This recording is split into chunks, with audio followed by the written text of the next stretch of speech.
ভাবুন তো একবার, পৃথিবীর কোনো এক অজানা প্রান্তে দুটো বিশাল পাহাড়ের মাঝখানে লোহা আর গলিত তামা দিয়ে তৈরি এমন একটা দেয়াল দাঁড়িয়ে আছে, যেটা কোনো সাধারণ মানুষ তৈরি করেনি। তৈরি করেছিলেন এমন একজন বাদশাহ, যাকে স্বয়ং আল্লাহ রাব্বুল আলামিন পৃথিবীর বুকে অসীম ক্ষমতা দিয়েছিলেন। আর সেই দেয়ালের ওপারে বন্দী আছে এমন একটা জাতি, যাদের সংখ্যা এতটাই বেশি যে একটা হাদিসে বলা হয়েছে, কিয়ামতের দিন জাহান্নামে যত মানুষ যাবে তার প্রতি 1000 জনের মধ্যে 999 জন হবে এই জাতি থেকে। কারা তারা? কোথায় সেই দেয়াল? আর কি হবে যেদিন সেই দেয়াল ভেঙে পড়বে? আজকের এই পুরো ভিডিওতে আমরা জানব সেই রহস্যময় গল্প, ইয়াজুজ মাজুজের গল্প। তাই ভিডিওটা শেষ পর্যন্ত দেখুন, একটা মুহূর্তও মিস করবেন না। প্রিয় দর্শক, ইসলামের ইতিহাসে এমন কিছু বিষয় আছে যেগুলো শুনলে গায়ে কাঁটা দিয়ে ওঠে। এমন কিছু ঘটনা আছে যেগুলো আল্লাহ সুবহানাহু ওয়া তাআলা নিজে পবিত্র কোরআনে বর্ণনা করেছেন, যেন মানুষ সতর্ক হয়, যেন মানুষ বুঝতে পারে যে এই পৃথিবী চিরস্থায়ী নয়, একদিন সব শেষ হয়ে যাবে। ইয়াজুজ এবং মাজুজ, এই দুটো নাম হয়তো আপনারা অনেকবার শুনেছেন, কিন্তু আসলে তারা কারা? তারা মানুষ নাকি অন্য কোনো প্রাণী? তাদের দেখতে কেমন? তারা কোথা থেকে এসেছে? আর সেই বিশাল দেয়াল, যেটা জুলকারনাইন নামের এক মহান বাদশাহ তৈরি করেছিলেন, সেটা আজ কোথায়? এই প্রশ্নগুলোর উত্তর খুঁজতে গেলে আমাদের ফিরে যেতে হবে হাজার হাজার বছর আগে। ফিরে যেতে হবে এমন এক সময়ে যখন পৃথিবীতে এমন একজন শাসক ছিলেন, যিনি পূর্ব থেকে পশ্চিম, উত্তর থেকে দক্ষিণ সমস্ত পৃথিবী ভ্রমণ করেছিলেন। তার নাম জুলকারনাইন। কিন্তু জুলকারনাইনের গল্পে যাওয়ার আগে আসুন আগে জেনে নিই, আসলে ইয়াজুজ মাজুজ কারা। পবিত্র কোরআনে আল্লাহ সুবহানাহু ওয়া তাআলা সূরা কাহাফ এবং সূরা আম্বিয়ায় ইয়াজুজ মাজুজের কথা উল্লেখ করেছেন। এছাড়া একাধিক সহিহ হাদিসে রাসূলুল্লাহ সাল্লাল্লাহু আলাইহি ওয়াসাল্লাম তাদের সম্পর্কে বিস্তারিত বলেছেন। প্রথম কথা হলো, ইয়াজুজ এবং মাজুজ মানুষ। হ্যাঁ, তারা মানব জাতিরই অংশ। তারা কোনো জিন নয়, কোনো ভিন গ্রহের প্রাণী নয়। তারা আদম আলাইহিস সালামের সন্তান। ইসলামের বিশ্বস্ত আলেমগণ এই বিষয়ে একমত যে ইয়াজুজ এবং মাজুজ হল আদম সন্তানদেরই একটি জাতি বা গোষ্ঠী। কোনো কোনো বর্ণনায় বলা হয়েছে তারা নূহ আলাইহিস সালামের পুত্র ইয়াফিসের বংশধর। অর্থাৎ নূহ আলাইহিস সালামের সময় যে মহাপ্লাবন হয়েছিল, তারপর যে মানব গোষ্ঠী টিকেছিল, তাদেরই একটা শাখা থেকে ইয়াজুজ মাজুজ জাতির উদ্ভব। কিন্তু তাদের বৈশিষ্ট্য ছিল সাধারণ মানুষদের থেকে সম্পূর্ণ আলাদা। তারা ছিল ভয়ঙ্কর, হিংস্র, বর্বর এবং ধ্বংসকারী। তারা যেখানেই যেত সেখানেই ফাসাদ ছড়াত। ফাসাদ মানে কি? শুধু যুদ্ধ নয়, তারা মানুষের ফসল নষ্ট করত, মানুষের ঘরবাড়ি ধ্বংস করত, মানুষকে হত্যা করত, সবকিছু লুটপাট করত। তাদের উপদ্রব এতটাই ভয়াবহ ছিল যে সাধারণ মানুষ তাদের থেকে বাঁচার কোনো উপায় খুঁজে পেত না। এখন প্রশ্ন হলো, তাদের সংখ্যা কত ছিল? ভাই, তাদের সংখ্যা নিয়ে যখন আপনারা জানবেন, তখন সত্যি অবাক হয়ে যাবেন। সহিহ বুখারী এবং সহিহ মুসলিমে একটি হাদিস বর্ণিত আছে। রাসূলুল্লাহ সাল্লাল্লাহু আলাইহি ওয়াসাল্লাম বলেছেন, আল্লাহ তাআলা বলবেন, হে আদম। আদম আলাইহিস সালাম বলবেন, লাব্বাইক ওয়া সাদাইক। তখন আল্লাহ বলবেন, জাহান্নামের দলকে বের করো। আদম আলাইহিস সালাম বলবেন, জাহান্নামের দল কতজন? আল্লাহ বলবেন, প্রতি 999 জন। এই হাদিস শুনে সাহাবায়ে কেরাম ভয় পেয়ে গিয়েছিলেন। তারা বললেন, ইয়া রাসূলুল্লাহ, তাহলে আমাদের মধ্যে কে সেই একজন হবে যে জান্নাতে যাবে? তখন রাসূলুল্লাহ সাল্লাল্লাহু আলাইহি ওয়াসাল্লাম তাদের সান্ত্বনা দিয়ে বললেন, তোমরা আনন্দিত হও, কারণ ইয়াজুজ মাজুজ থেকে হবে 1000, আর তোমাদের মধ্যে থেকে হবে একজন। এখন একটু চিন্তা করুন, প্রতি 999 জন ইয়াজুজ মাজুজ, তাহলে তাদের মোট সংখ্যা কত? সেটা আমাদের কল্পনারও বাইরে। বাকি সমস্ত মানবজাতি, আদম আলাইহিস সালাম থেকে শুরু করে কিয়ামত পর্যন্ত যত মানুষ জন্মাবে, তাদের সবাইকে এক পাশে রাখলে অন্য পাশে ইয়াজুজ মাজুজ থাকবে, এবং তাদের সংখ্যা বাকি সবার চেয়ে বহু বহু গুণ বেশি হবে। এই বিশাল সংখ্যার এই ভয়ঙ্কর জাতিকেই আটকে রাখা হয়েছে একটি প্রাচীরের পেছনে। আর সেই প্রাচীর নির্মাণের পেছনে আছে এক অসাধারণ ইতিহাস, জুলকারনাইনের ইতিহাস। এবার আসুন আমরা জানি সেই মহান ব্যক্তিত্বের কথা, যাকে আল্লাহ তাআলা এত ক্ষমতা দিয়েছিলেন যে পুরো পৃথিবী ছিল তার পদতলে। তার নাম জুলকারনাইন। পবিত্র কোরআনে সূরা কাহাফের 83 নম্বর আয়াত থেকে শুরু হয়েছে তার কাহিনী। আল্লাহ সুবহানাহু ওয়া তাআলা বলেন, তারা তোমাকে জুলকারনাইন সম্পর্কে জিজ্ঞাসা করে, বলো, আমি তোমাদের কাছে তার কিছু বৃত্তান্ত বর্ণনা করব। সূরা কাহাফ আয়াত 83। এই আয়াতটির পটভূমি হল মক্কার মুশরিকরা ইহুদিদের কাছ থেকে শিখে এসে রাসূলুল্লাহ সাল্লাল্লাহু আলাইহি ওয়াসাল্লামকে 3টি প্রশ্ন করেছিল। তার মধ্যে একটি ছিল জুলকারনাইন সম্পর্কে। আল্লাহ তাআলা এর উত্তরে সূরা কাহাফের এই আয়াতগুলো নাজিল করলেন। আমি তাকে পৃথিবীতে প্রতিষ্ঠিত করেছিলাম এবং প্রতিটি বিষয়ের উপকরণ দান করেছিলাম। সূরা কাহাফ আয়াত 84। এই আয়াতটি একটু গভীরভাবে বোঝার চেষ্টা করুন। প্রতিটি বিষয়ের উপকরণ এর মানে হলো আল্লাহ তাকে এমন সব সামর্থ্য দিয়েছিলেন, এমন সব সাধন সম্পদ, জ্ঞান, শক্তি, সৈন্যবাহিনী, রাজত্ব দিয়েছিলেন যে তিনি পৃথিবীর যে কোনো প্রান্তে যেতে পারতেন, যে কোনো কাজ করতে পারতেন। এখন জুলকারনাইন কি নবী ছিলেন নাকি বাদশাহ ছিলেন, এই বিষয়ে আলেমদের মধ্যে মতভেদ আছে। অনেক আলেম বলেছেন তিনি একজন ন্যায়পরায়ণ বাদশাহ ছিলেন যাকে আল্লাহ বিশেষ ক্ষমতা দিয়েছিলেন। কেউ কেউ বলেছেন তিনি নবীও হতে পারেন। তবে অধিকাংশ মুফাসসিরগণের মতে তিনি একজন মুমিন বাদশাহ ছিলেন, আল্লাহ ভীরু, ন্যায়পরায়ণ এবং অত্যন্ত শক্তিশালী। তার নাম জুলকারনাইন কেন হলো এ নিয়েও বিভিন্ন মত আছে। জুলকারনাইন মানে 2 শিংওয়ালা বা 2 যুগের অধিপতি। কেউ কেউ বলেছেন তিনি পূর্ব ও পশ্চিম 2 প্রান্তে ভ্রমণ করেছিলেন, তাই তাকে এই নামে ডাকা হয়। কেউ কেউ বলেছেন তার মাথায় 2টো বেনি বা শিং আকৃতির কিছু ছিল। আল্লাহু আলাম, আল্লাহই সবচেয়ে ভালো জানেন। তবে একটি বিষয় স্পষ্ট, জুলকারনাইন ছিলেন এমন একজন শাসক যিনি তার অসীম ক্ষমতাকে আল্লাহর পথে ব্যবহার করেছিলেন। কুরআনে আল্লাহ তাআলা জুলকারনাইনের 3টি অভিযানের কথা বলেছেন। 3টি দিকে তিনি ভ্রমণ করেছিলেন। আসুন একটু কল্পনা করুন সেই সময়টা। প্রথম অভিযান পশ্চিম দিকে। আল্লাহ বলেন, অতঃপর সে এক পথ অবলম্বন করল। চলতে চলতে যখন সে সূর্যের অস্তাচলে পৌঁছল, তখন সে দেখল সূর্য যেন এক কর্দমাক্ত জলাশয়ে অস্ত যাচ্ছে এবং সেখানে সে এক জাতিকে পেল। সূরা কাহাফের আয়াত 85 থেকে 86। জুলকারনাইন পশ্চিম দিকে এত দূরে গেলেন যে তিনি এমন এক জায়গায় পৌঁছলেন যেখানে সূর্য ডুবছে বলে মনে হচ্ছিল কালো কাদাযুক্ত পানিতে। এটা হতে পারে কোনো সমুদ্র বা মহাসাগরের তীর, যেখানে দাঁড়ালে মনে হয় সূর্য যেন পানিতে ডুবে যাচ্ছে। আল্লাহ তাকে সেখানকার মানুষদের ব্যাপারে ইখতিয়ার দিলেন। তুমি চাইলে তাদের শাস্তি দিতে পারো অথবা তাদের সাথে ভালো ব্যবহার করতে পারো। জুলকারনাইন কি করলেন? তিনি বললেন, যে অত্যাচার করবে আমি তাকে শাস্তি দেব। তারপর সে তার রবের কাছে ফিরে যাবে এবং আল্লাহ তাকে কঠিন শাস্তি দেবেন। আর যে ঈমান আনবে এবং সৎকর্ম করবে তার জন্য রয়েছে উত্তম প্রতিদান। দেখুন কি অসাধারণ ন্যায় বিচার।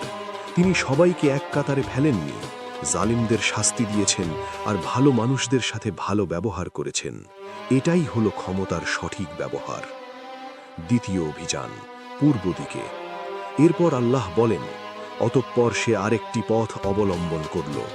চলতে চলতে যখন সে সূর্যের উদয়স্থলে পৌঁছল, তখন সে দেখল সূর্য এমন এক জাতির উপর উদিত হচ্ছে যাদের জন্য আমি সূর্যের বিরুদ্ধে কোনো আড়াল রাখিনি। সূরা কাহাফের আয়াত 90। এই আয়াতটি খুব ইন্টারেস্টিং। সূর্যের বিরুদ্ধে কোনো আড়াল না থাকা মানে কি? মুফাসসিরগণ বলেছেন এর মানে হলো সেই জাতির কোনো ঘরবাড়ি ছিল না, কোনো গাছপালা ছিল না, কোনো ছায়া ছিল না। তারা খোলা মাঠে বসবাস করত।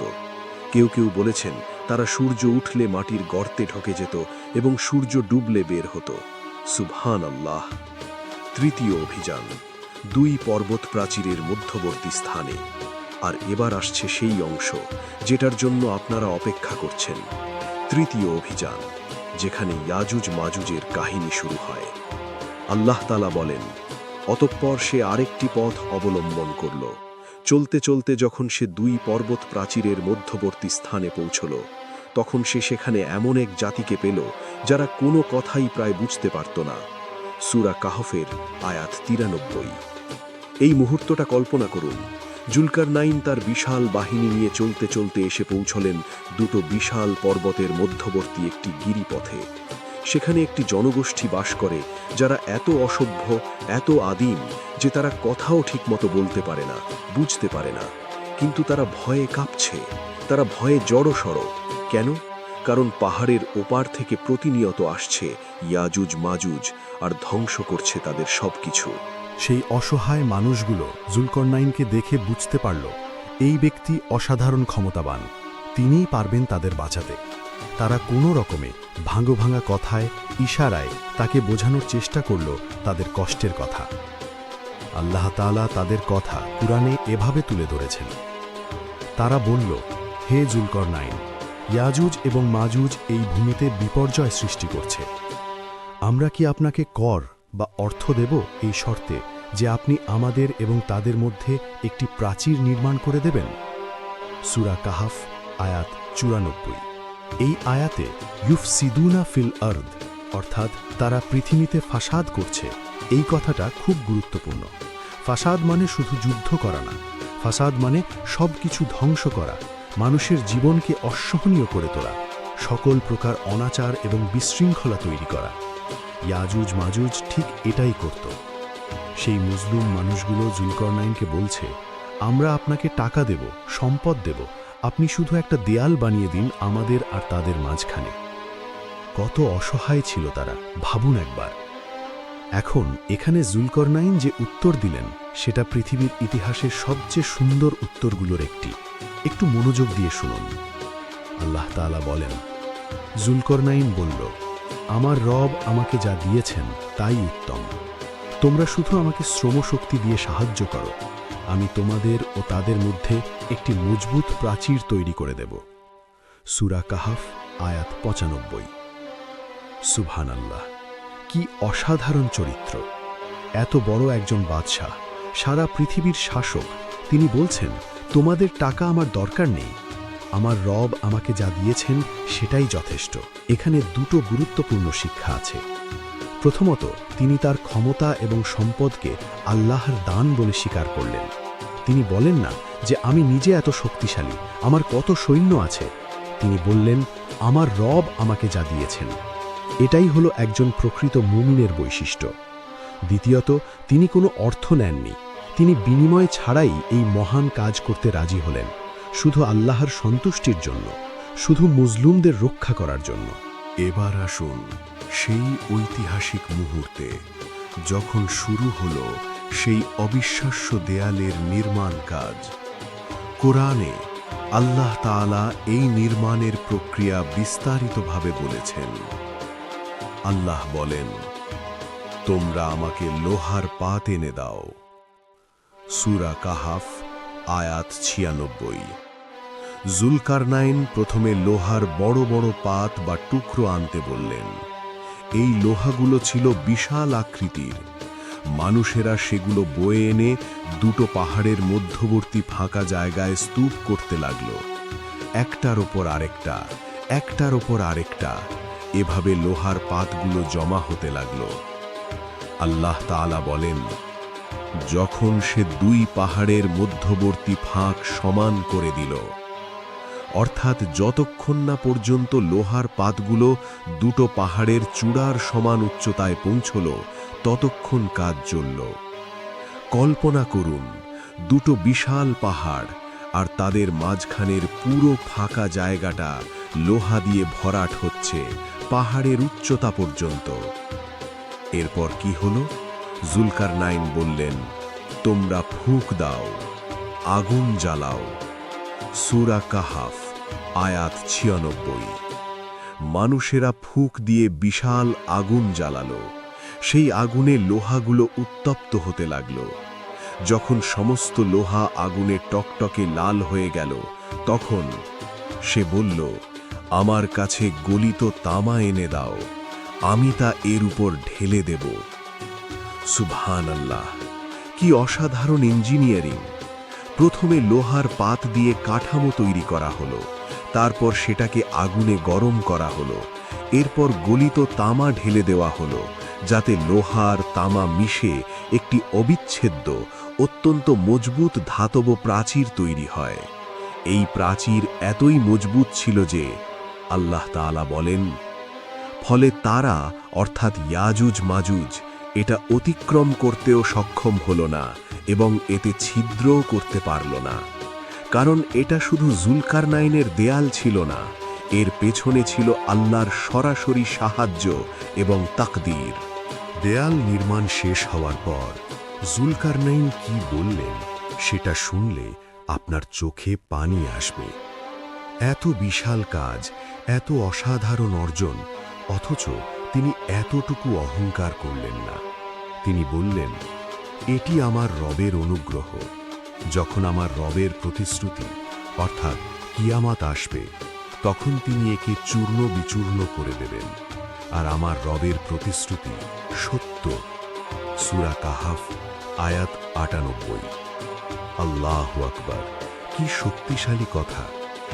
জুলকারনাইন জানতেন পৃথিবীতে কোনো কিছুই চিরকাল টিকে থাকে না।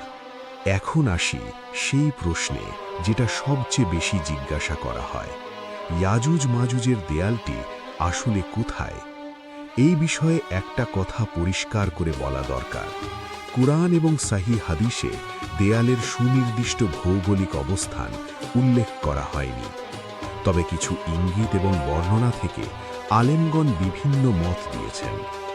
কুরআন থেকে আমরা জানি দেয়ালটি দুটি পর্বতের মধ্যবর্তী স্থানে, এবং এটি এমন একটি অঞ্চলে যেখানে একটি অসভ্য জনগোষ্ঠী বাস করত, যারা কথাও ঠিকমতো বুঝত না। এই তথ্য থেকে বোঝা যায় জায়গাটি ছিল অত্যন্ত দুর্গম এবং প্রত্যন্ত। ইমাম ইবনে কাসির রাহিমাহুল্লাহ বলেছেন যে দেয়ালটি উত্তর পূর্ব দিকের পার্বত্য অঞ্চলে থাকতে পারে, যেখানে তুর্কি জাতিগোষ্ঠীর বসবাস ছিল। তবে একটি গুরুত্বপূর্ণ বিষয় হল, এই দেয়ালটি আল্লাহর হুকুমে এমনভাবে লুকিয়ে আছে যে মানুষ এটি খুঁজে পায় না। কেন? কারণ আল্লাহ চান না যে মানুষ সেই দেয়ালে গিয়ে হস্তক্ষেপ করুক। ইয়াজুজ মাজুজকে আটকে রাখা এবং নির্দিষ্ট সময়ে তাদের মুক্ত করা, এটা সম্পূর্ণ আল্লাহর পরিকল্পনার অংশ। এখানে একটি হাদিস উল্লেখ করা যেতে পারে।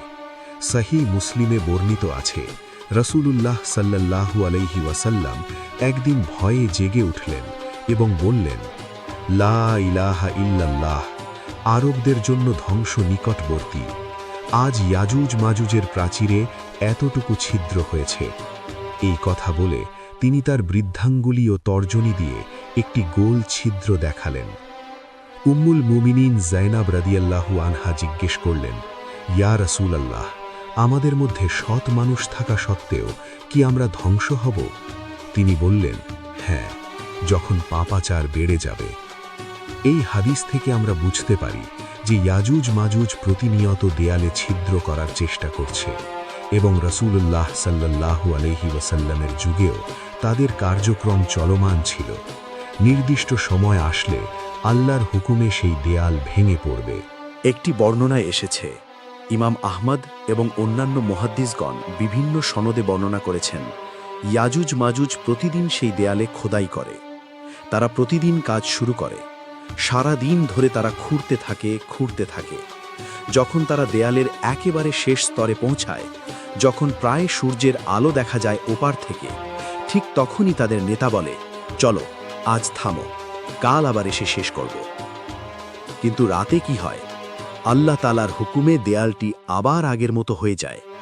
পরের দিন তারা এসে দেখে দেয়াল আবার পুরোটা আগের মতো। তারা আবার শুরু থেকে খুঁড়তে থাকে। এটা চলছে যুগের পর যুগ ধরে।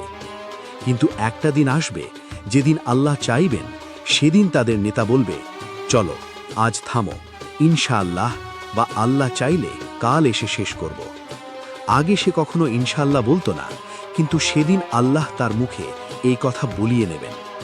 আর পরের দিন তারা এসে দেখবে দেয়ালটি ঠিক আগের জায়গায় আছে, যেটুকু তারা কেটেছিল সেটুকু কাটাই আছে।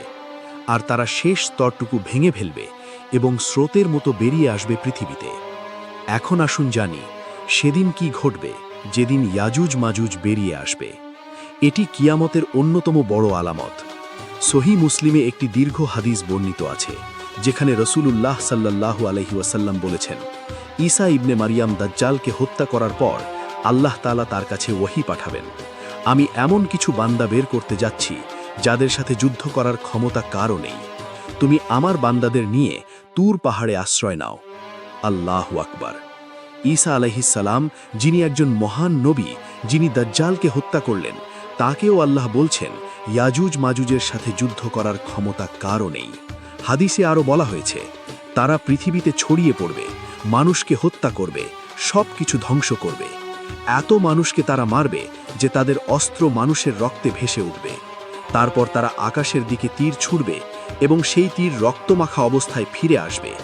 তখন তারা বলবে, আমরা পৃথিবীর সবাইকে জয় করেছি, এখন আকাশের অধিবাসীদেরও জয় করব। নাউজবিল্লাহ। এদিকে ঈসা আলাইহিস সালাম এবং তার সাথী মুমিনরা তুর পাহাড়ে আশ্রয় নিয়ে আছেন। তাদের কাছে খাবার কমে যাবে।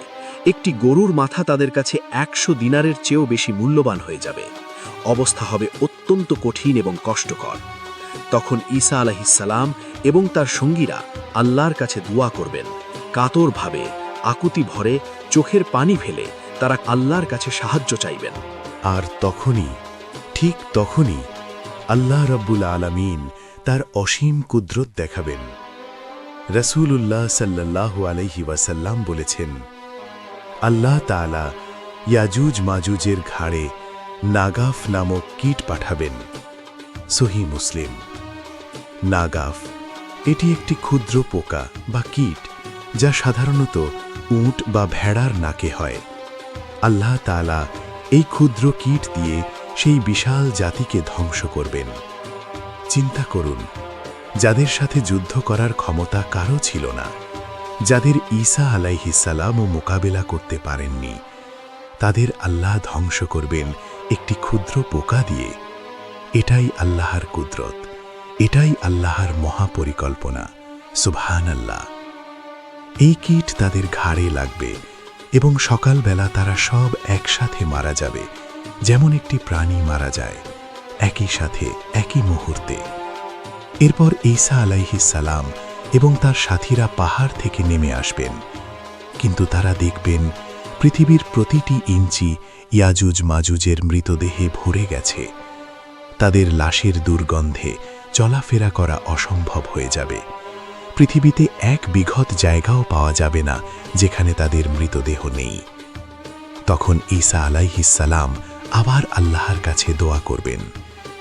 রাসূলুল্লাহ সাল্লাল্লাহু আলাইহি ওয়াসাল্লাম বলেছেন, আল্লাহ তখন বিশাল আকারের পাখি পাঠাবেন, যাদের ঘাড় হবে বুকতি উটের ঘাড়ের মতো। সেই পাখিরা ইয়াজুজ মাজুজের মৃতদেহগুলো তুলে নিয়ে আল্লাহ যেখানে চান সেখানে ফেলে দেবে। সহিহ মুসলিম। এরপর আল্লাহ তাআলা এমন বৃষ্টি পাঠাবেন যে পৃথিবীর সমস্ত ময়লা, দুর্গন্ধ, রক্ত সব ধুয়ে পরিষ্কার হয়ে যাবে। পৃথিবী আবার তাজা হয়ে যাবে, পবিত্র হয়ে যাবে। ইয়াজুজ মাজুজ ধ্বংস হওয়ার পর পৃথিবীতে এমন একটা সময় আসবে যেটা শুনলে মনে হবে জান্নাতের কথা বলা হচ্ছে।